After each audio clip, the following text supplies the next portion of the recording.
Welcome back to Mornings Live. There's much hype around the term cougar these days, used to describe a 40-plus something woman who's on the prowl for younger men. But does this entire new generation of red-hot mamas really exist, or is this just a media or male fabrication? In the latest issue of Notebook, sex and relationships commentator Emma Tom investigates how many cougars are really roaming our urban jungles. Hi Emma, how are you going? Yeah, good. Not feeling like a red-hot mama so much as a red-tired mama this morning. That's all right, you're allowed to feel that way. Tell us a little bit more about the cougar. Well, look, it's a term that originated in Canada, and it was kind of like a catchy name for a dating site for older women who were looking for younger men. And I think the term was chosen partly because of the fashions that are associated with cougarhood, and I'm talking, you know, faux leopard skin, bodysuits, and, you know, a bit of jungle in the fashions, but also this idea that older women are huntresses, sort of stalking the urban jungle looking for young, juicy prey. So that's where the term comes from. Other than wearing tight leopard print dresses and the like, what else do you have to be a cougar? Well, there's a bit of dispute about how elderly you have to be. Like, the internet's full of really elaborate formulas. Like, you know, you're a cougar if you go out with someone half your age plus 7 years. Okay, right. And in fact, the male counterpart of the cougar is in fact called the cub. Surprised that one hasn't caught on. But, you know, some people say over 40, which puts me well over the cougarhood line. But I recently went to a cougars convention in Sydney, and that was for women over 35. So, you know, you're turning into a pensioner earlier and earlier these days, thanks to pop culture. And so at this convention, were there young cubs around, or was it just the women that were there? Look, it was one of the most extraordinary things I've ever been to. There was probably, excuse the sound of the aircraft overhead, I'm under the flight path in my home here, but there was probably about 5 or 6 young men for every woman. Oh, wow. Which, you know, would normally be the sort of odds ladies would get really excited about, but we were really talking quantity rather than quality here. They were really, really intoxicated. Right.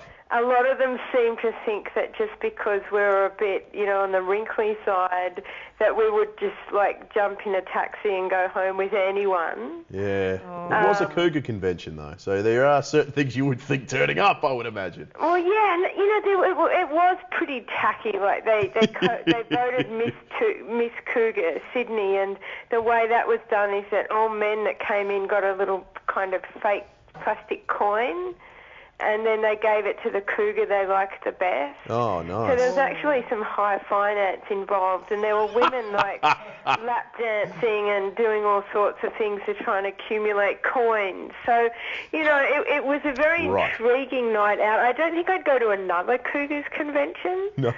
I mean, there were some very, like, it was a bit embarrassing, actually, because I lecture casually at a local uni, and there were quite a few of my students there who I don't think recognised me in my leopard skin finery. Did any of them give you a coin? I did. A few very polite young men did offer me money, but I've with equal politeness, declined. Well, Emma, you know, you mentioned the fact that you go to a function like this and it's a little bit tacky, and perhaps, if we're honest about it, something about a much older person with someone much younger is generally, we find, a little bit tacky. Is the reality that somewhat the romance doesn't really meet the reality when it comes to cougardom? Well, look, the thing is, I think it's kind of, there's a bit of a double standard, because you get a lot of you know, wrinkly old fellas, especially in Hollywood, dating these fresh young starlets, and no one thinks that's particularly weird, and there's not a special name to describe that phenomenon.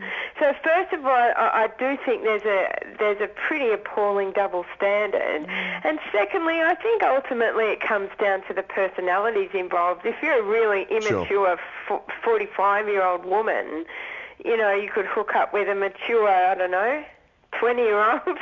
But Emma, if you're lucky, and you know, it might all work out beautifully. But I think there is, particularly with aspects, things like the biological clock, if you're not at the same point in your life, it can cause problems if you're after more than just a bit of fun over a night or two.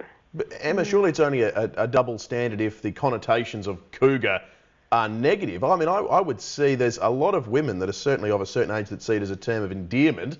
A lot of Desperate Housewives fans, in fact, that seem to perpetuate the cougar phenomenon. Yeah, look, there is definitely a lot of cougar pride. Yes. Right? You can get a lot of fantastic cougar merchandise.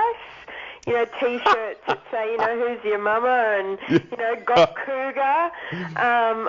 So there is definitely a big strain of cougar pride, which I think is fantastic, because I love the idea of women having, you know, a longer shelf life when it comes to their sexuality. You know, I don't like the idea that once you hit a certain age, well, that's it, you're used by date's up. Don't step outside the front door, thanks, we don't want to see you. Sure. So on that side of things, I think it's fantastic. But there is also, you know, just in with some of the guys I interviewed, there was this kind of unfortunate assumption that older women would be desperate and, you know, be good for a bit of a use.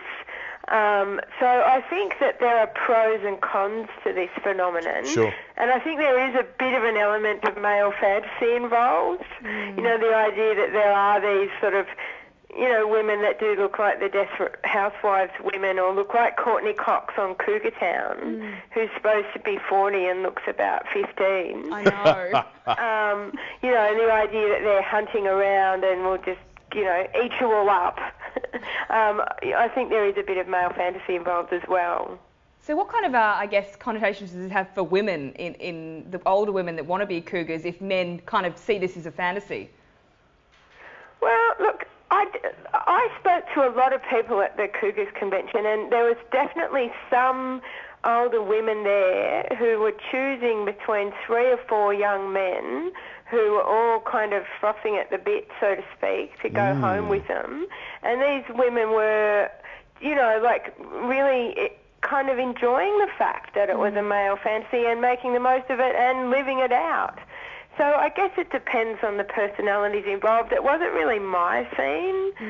I don't look great in tight leopard skin, but You do. it was definitely working out for some of the punters there, of, you know, both the men and the women. Yeah. And just a gold coin donation is a very cheap price, obviously, to get involved. Emma, thanks for your time this morning. Absolute pleasure. Emma Tom from Notebook, talking cougars and her experience in the midst of the cougar.